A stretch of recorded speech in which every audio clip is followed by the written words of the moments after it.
오늘 은혜 받으실 말씀은 열왕기하 4장 1절에서 7절까지 말씀입니다. 열왕기하 4장 1절에서 7절까지 말씀을 다 같이 봉독하겠습니다. 선지자의 제자들의 아내 중에 한 여인이 엘리사에게 부르짖어 이르되 당신의 종 나의 남편이 이미 죽었는데 당신의 종이 야훼를 경외한 줄은 당신이 아시는 바니이다. 이제 빚준 사람이 와서 나의 두 아이를 데려가 그의 종을 삼고자 하나이다 하니 엘리사가 그에게 이르되 내가 너를 위하여 어떻게 하랴? 내 집에 무엇이 있는지 내게 말하라. 그가 이르되 계집종의 집에 기름 한 그릇 외에는 아무것도 없나이다 하니 이르되 너는 밖에 나가서 모든 이웃에게 그릇을 빌리라. 빈 그릇을 빌리되 조금 빌리지 말고 너는 내 두 아들과 함께 들어가서 문을 닫고 그 모든 그릇에 기름을 부어서 차는 대로 옮겨 놓으라 하니라.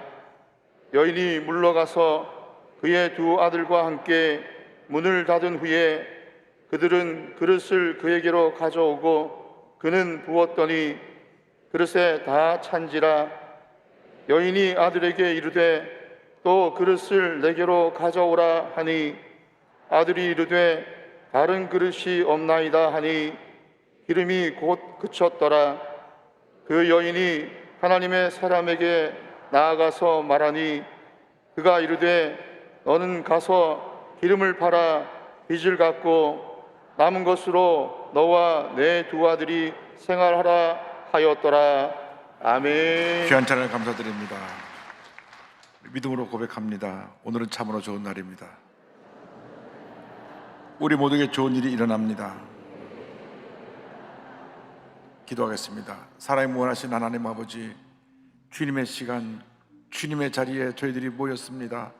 주님, 저희들 가운데 성령으로 임재하여 주셔서 말씀하여 주시고 치료하여 주시고 회복시켜 주시고 주님의 은혜로 충만케 채워 주옵소서. 예수님의 이름으로 기도 올리옵나이다. 아멘. 사랑하는 자여 내 영혼이 잘됨 같이 내가 범사에 잘되고 강건하기를 내가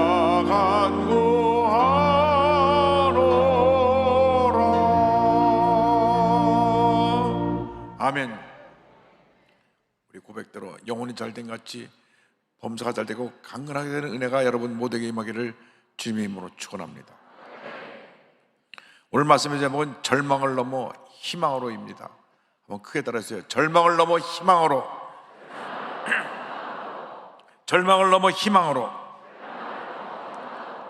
열왕기하 4장 1절로 7절 말씀 가지고 함께 은혜를 나누기 원합니다.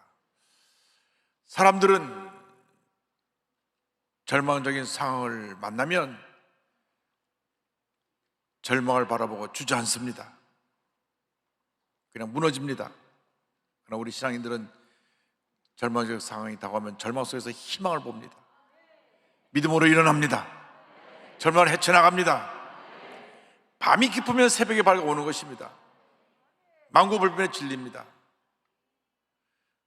춥고 긴 겨울이 아무리 길게 지나간다고 하더라도 만물이 소생하는 따뜻한 봄은 다가오는 것입니다. 아무리 힘들고 어려운 상황이 다가온다고 할지라도 그 어려운 상황이 지나고 나면 우리에게는 밝은 내일이, 희망의 내일이 다가오게 되는 것입니다. 절대로 낙심하지 말고 절망하지 말고 절대감사로 무장해서 믿음으로 전진 또 전진해가는 여러분 되기를 주님의 이름으로 축원합니다. 모든 고난을 이겨내고 승리하는 여러분 되기를 바랍니다. 오늘 기억해야 될 것은 첫째로 절망은 희망의 씨앗이라고 하는 것입니다. 한번 따라해 주시기 바랍니다. 절망은 희망의 씨앗. 절망은 희망의 씨앗. 오늘 말씀 보면 절망에 처한 한 과부의 이야기가 나옵니다. 남편이 죽었습니다. 죽었는데 빚을 잔뜩 남겨놓고 죽었어요. 그래서 그 빚 때문에 그에게 남겨진 아들 둘이 남의 집에 종으로 팔려가게 됐습니다. 그렇게 믿고 의지했던 남편이 세상을 떠난 것도 너무 힘든데 빚까지 남겨놓고 죽었어요. 그래서 그 빚 때문에 아들 둘을, 그 사랑하는 아들 둘을 종으로 팔게 되었으니 정말 억장이 무너지는 것 같은 그러한 힘들고 어려운 상황에 처했을 것입니다. 때때로 인생을 살다 보면 우리 인간의 힘으로 감당할 수 없는 그런 큰 문제와 어려움이 다가오기도 하는 것입니다. 그런데 이 선자 제자의 미망인, 요즘 말하면 신학생의 부인이 된 이분은 그 같은 절망 가운데서 하나님을 원망하고 하나님 앞에 탄식하지 않았고 자기 남편 탓을 하지 않았고 하나님의 사람 엘리사에게 달려나와서 부르짖으며 자기의 형편과 처지를 아뢰었습니다. 열왕기하 4장 1절입니다. 선자의 제자들의 아내 중에 한 여인이 엘리사에게 부르짖어 이르되 당신의 종 나의 남편이 이미 죽었는데 당신의 종이 야훼를 경외한 줄은 당신이 아시는 바니이다. 이제 빚준 사람이 와서 나의 두 아이를 데려가 그의 종을 삼고자 하나이다 하니 엘리사에게 나와서 그의 형편과 처지를 말합니다.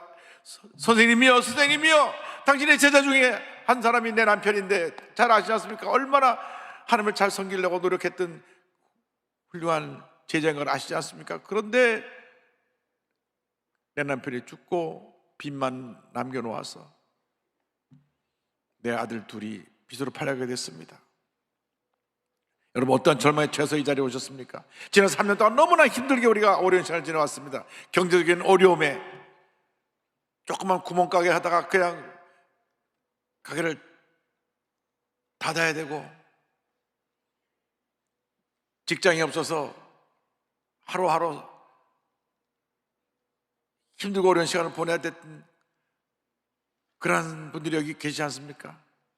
사업이 파탄지경에 이르게 되고 갑자기 몸이 아파서 병원에 갔는데 너무 늦게 왔다고 이미 온몸에 암이 퍼져서 손을 댈 수 없다고 말한 그 같은 절망에 처한 사람은 없습니까? 여러분, 이 세상에 어떠한 우리가 해결하지 못할 큰 문제와 어려움이 우리에게 다가왔다고 할지라도 우리 주님 앞에는 해결하지 못할 문제가 없습니다. 문제 해결자 된 주님 앞에 나오시기 바랍니다. 주님 앞에 나 부르시기 바랍니다. 주여 나를 살려주옵소서, 나를 건져주옵소서. 나를 이 절망의 구덩이에서 건져주시고 이 절망을 헤쳐나올 수 있게 하여 주옵소서. 주여 나를 도와주옵소서. 절망은 절망으로 끝나는 것이 아니라 절망을 통하여 희망으로 우리를 이끌어가는, 절망은 희망의 씨앗인 것입니다. 여러분, 어떤 절망에 처해서도 주님만 믿고 나가면 주님이 우리를 살려주십니다. 주님께서 우리의 복을 내려주십니다.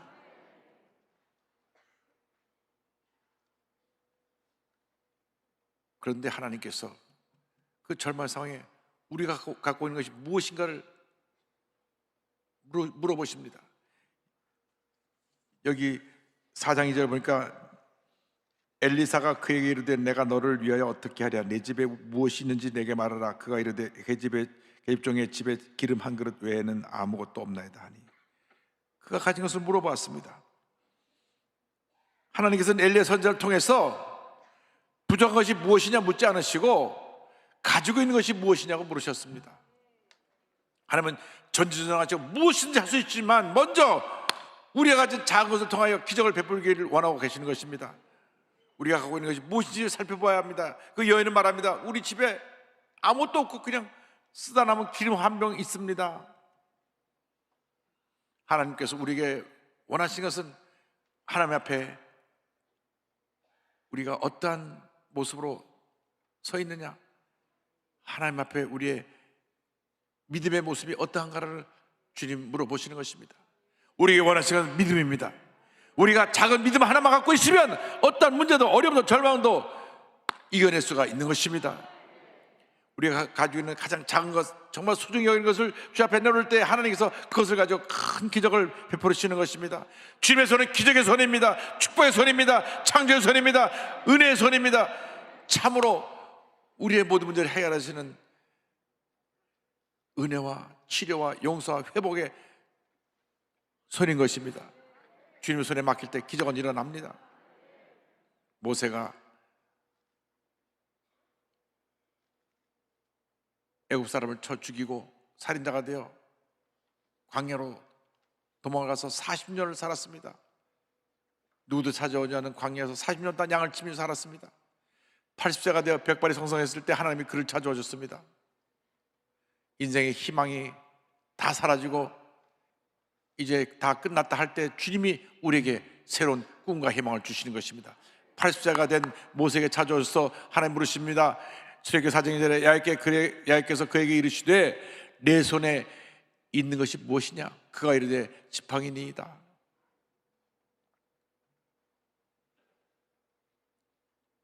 (40년) 동안 광야에서 양을 치나고 들고 있던 지팡이, 때로 찢은 지팡이 그 하나를 들고 있었습니다.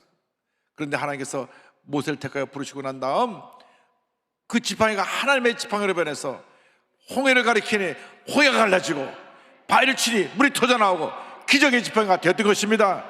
주님께서는 지금 우리가 갖고 있는 그걸 통해서 놀라운 일을 이루기를 원하고 계신 것입니다. 어떤 문제가 있습니까? 여러분 가진 것이 무엇인가를 바라보고 믿음으로 주 앞에 내어놓으시기 바랍니다. 주여, 내가 가진 것은 이거밖에 없는데 주님 날 도와주옵소서. 주님께서 이 믿음에 역사하여 주옵소서. 기적을 베풀어 주옵소서. 믿고 자나하면 주님께서 놀라운 일을 베풀어 주시는 것입니다. 사람을 바라보지 말고, 환경을 바라보지 말고, 문제를 바라보지 말고 문제 해결자 되시는 주님을 바라보시기 바랍니다. 주님만 믿고 나가는 여러분 되길 바랍니다. 주여 나를 도우소서. 나와 함께하여 주옵소서. 나를 혈망의 자리에서 건져주시옵소서. 주님만 믿고 바라보고 나갈 때 기적이 일어나는 것입니다. 문제 해결되는 것입니다. 틀림에서 은혜 받게 되는 것입니다. 절대근적 절대감사의 믿음으로 나갈 때 하나님의 은혜가 임하게 되는 것입니다.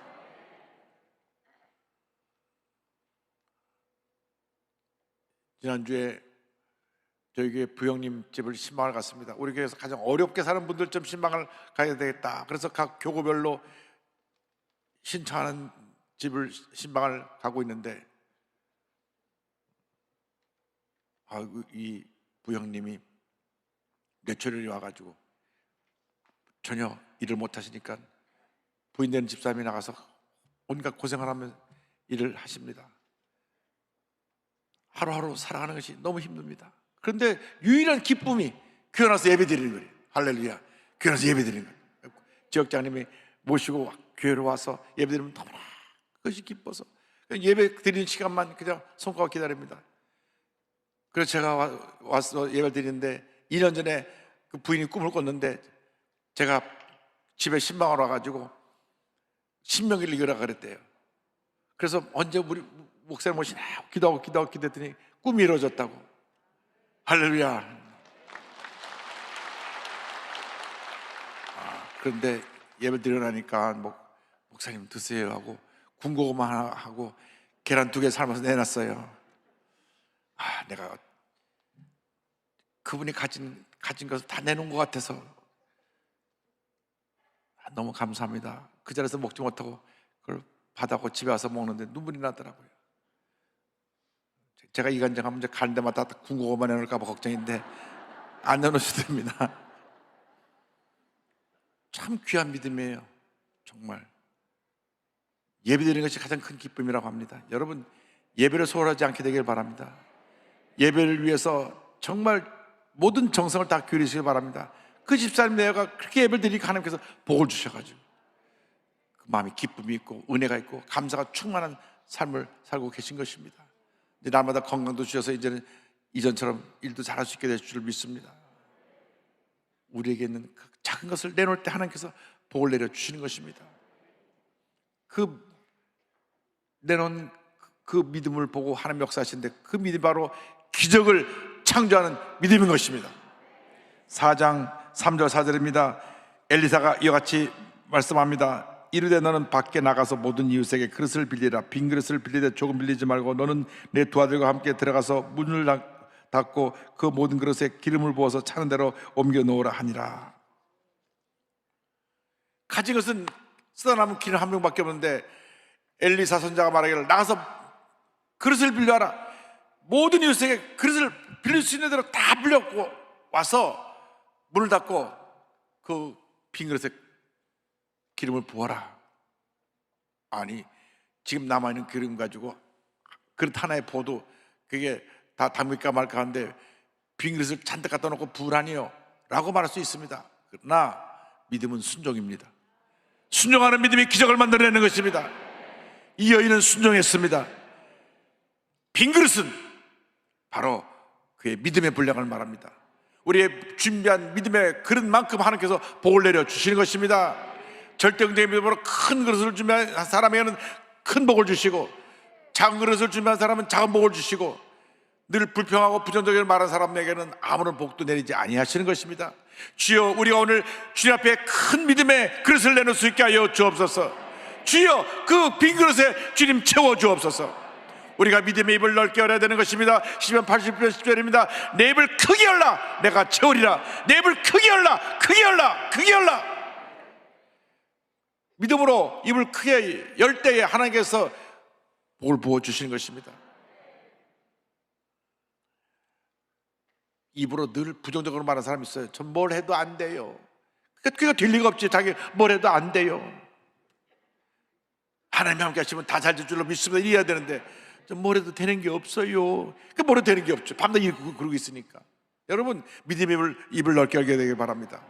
여인은 나가서 하신 것 다 그릇을 빌려왔습니다. 애들에게, 야, 너희들 가서 친구들에게 빈 그릇 좀 빌려와라. 그래서 온 동네 사람들에게 가서 그릇 좀 빌려주세요, 그릇 좀 빌려주세요. 아니, 저 여자가 남편이 죽고 난 뒤 좀 이렇게 됐구나. 빈 그릇을 왜 빌려가라 그러나 집에 먹을 것도 없을 텐데. 그릇을 잔뜩 빌려다가 온 집안에 가서 채워놓고 나서 말씀대로 순종해서 기름을 부으니까 철철철 떠나고 또 나오고 또 나오고 또 나오고 또 나오고 또 나오고 모든 그릇에 기름이 가득 찼습니다. 할렐루야. 오직 하나님만이 우리의 빈 그릇을 채울 수 있는 위대한 하나님이신 것입니다. 기적의 하나님이신 것입니다. 하나님을 의지하고 빈 그릇을 내어놓으면 하나님이 채워주시는 것입니다. 여러분의 믿음의 그릇을 내어놓으시기 바랍니다. 큰 그릇을 내어놓으시기 바랍니다. 열왕기하 4장 5절 6절은 설명합니다. 여인이 물러가서 그의 두 아들과 함께 문을 닫은 후에 그들은 그릇을 그에게로 가져오고 그는 부었더니 그릇에 다 천재라. 여인이 아들에게 이르되 또 그릇을 내게로 가져오라 하니 아들이 이르되 다른 그릇이 없나이다 하니 기름이 곧 그쳤더라. 신기하게도 빌려온 그릇 모든 그릇에 기름을 다 채워놔서 또 그릇 없느냐? 없어요 하는 순간 딱 기름이 그쳤습니다. 믿음의 분량만큼 하나님이 채워주시는 것입니다. 그래서 여러분이 하나님의 축복을 받으려면 큰 믿음의 사람이 되어야 됩니다. 주여, 내가 주님 앞에 나의 모든 것 내놓사오니 주님 채워주옵소서. 믿음의 빈 그릇을 내어놓으면 하나님이 축복을 가득 담아 주십니다. 그릇이 다 차고 나니까 이 선자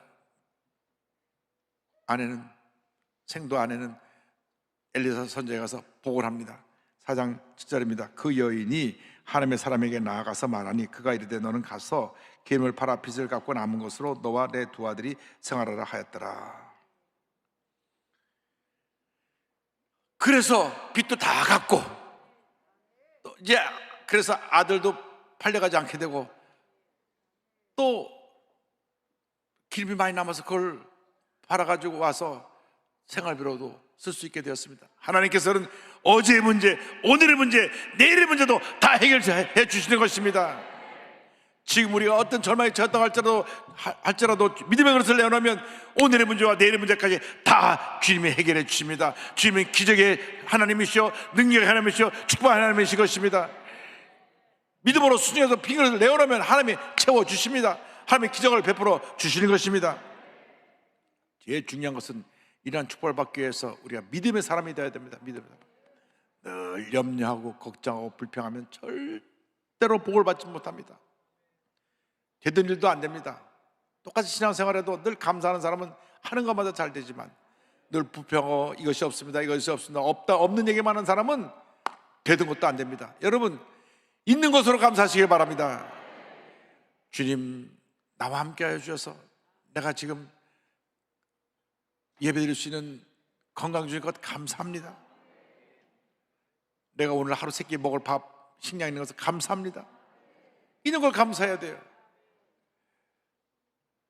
똑같은 상황인데도 내일 먹을 식량이 없습니다 하면 포기하지 않는 것입니다. 오늘 감사하면 내일 것까지 채워주시는 것입니다.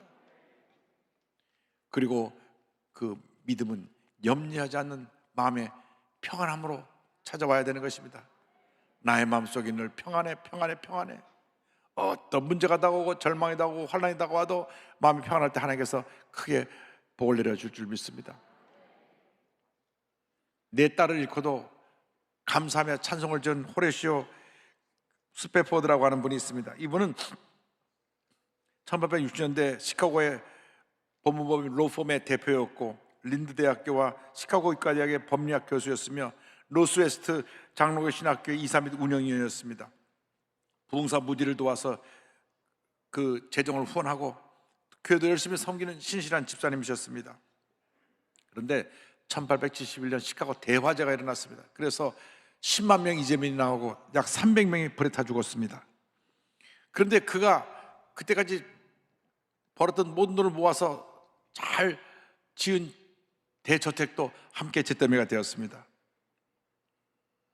스페포드 씨가 얼마 전에 4살 난 자기 아들이 병으로 죽었는데 제사마자 다 잿더미가 됐습니다.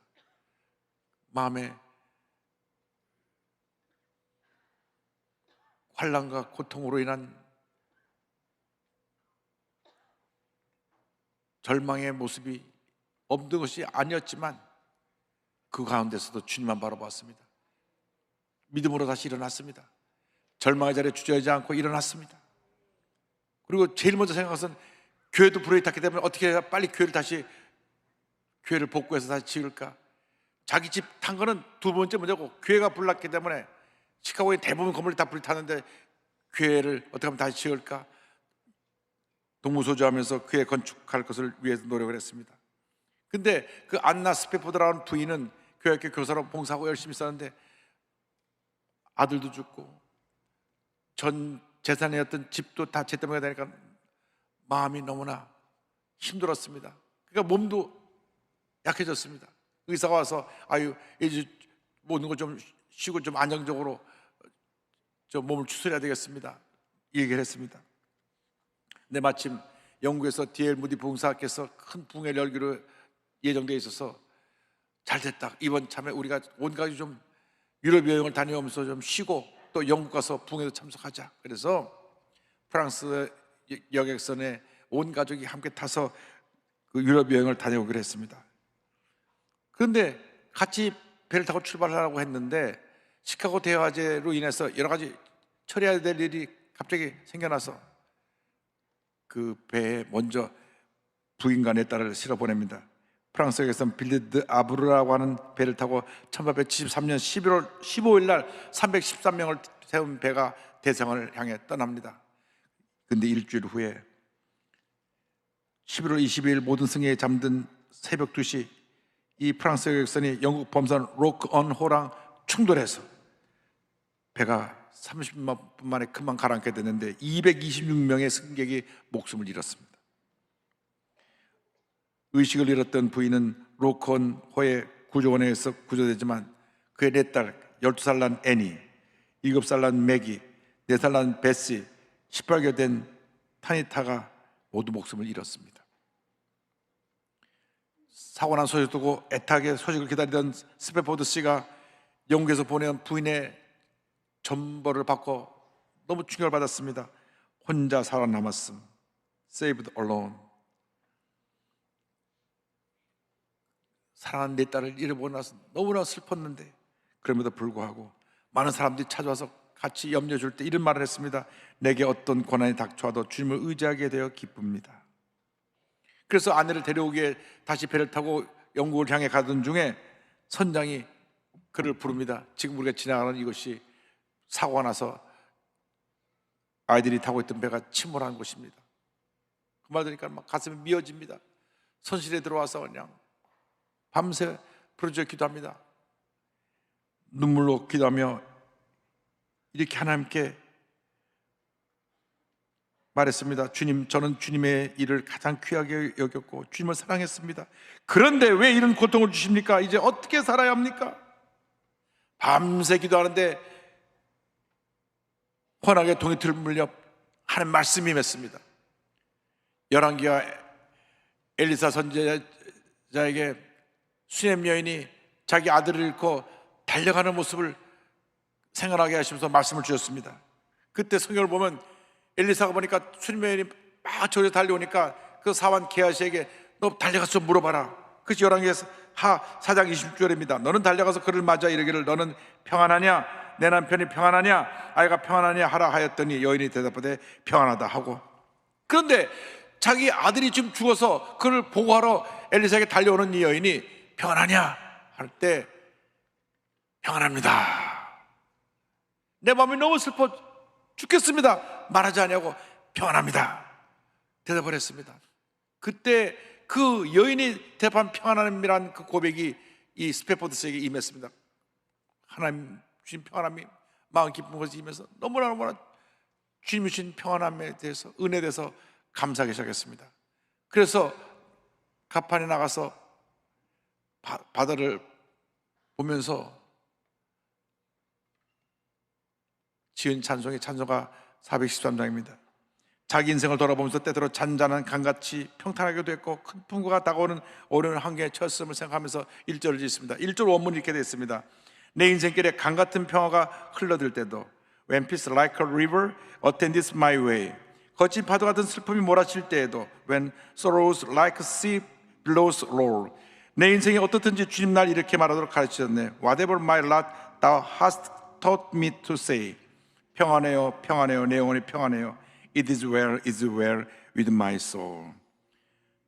바다를 바라보니까 바다가 파도를 치면서 이 배를 삼키듯이 바다가 몰려오는 걸 보면서 2절을 짓습니다. 저 마귀는 우리를 삼키려고 입 벌리고 달려와도 주 예수는 우리의 대장되니 끝내 싸워서 이기리라.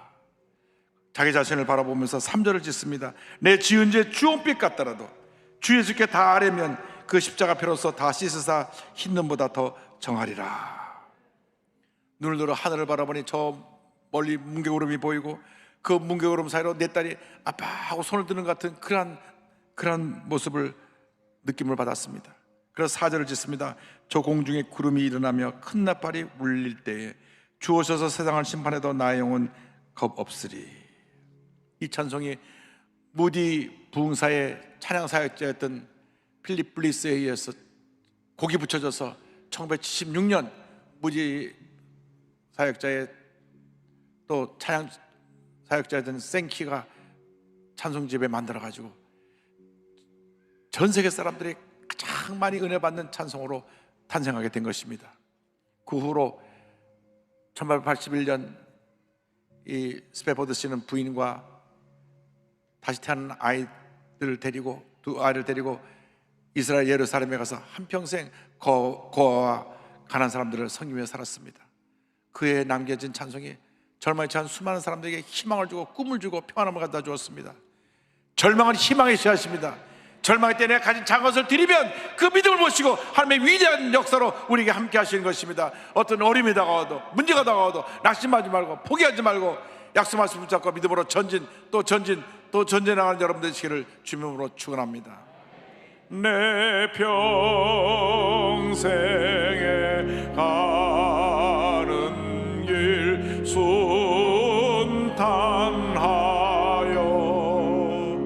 늘 잔잔한 강 같든지 큰 풍파로 무섭고 어렵든지 나의 영혼은 늘 평안하여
사랑과 은혜와 자비가 무한하신 하나님 아버지, 어떤 어려움이 다가와도 어떤 절망적인 상황에 처해도 주님 앞에 기도하고 감사하고 믿음으로 전진하여 모든 어려움 이기고 승리하는 저희 모두가 되도록 주님 도와주옵소서.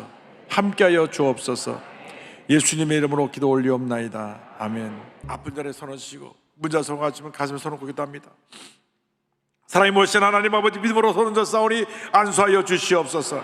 나사렛 예수 그리스도 이름으로 명하노니 모든 문제는 묶음을 놓고 떠나갈지어다. 모든 질병은 떠나갈지어다. 심한 두통, 불면증, 우울증, 노려제, 각종 정신질환은 물러갈지어다.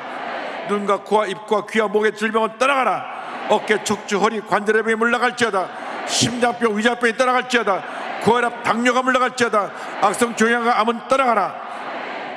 피부병, 난치병, 불임증은 물러갈지어다. 자녀를 위한 기도가 응답될지어다. 가정에 하나님의 은혜가 임할지어다. 직장과 사업에 하나님의 은혜가 임할지어다. 마음의 염려, 근심, 걱정, 고통, 괴로움, 상처는 묶음을 놓고 떠나가라. 주님의 평안함이 임할지어다. 응답이 임할지어다. 기도가 구한 것은 받은 줄로 믿으라. 감사하고 예수님의 이름으로 기도 올리옵나이다. 아멘. 지금은 우리 구세주 예수 그리스도의 무한하신 은혜와 하나님 아버지의 그 넓으신 사랑과 성령의 감동과 마인도 충만하게 하심이 절대 근정 절대 감사의 믿음으로 전진해 나가는 주님의 귀한 백성들 위해 지금부터 영원토록 함께 있을지어다. 아멘.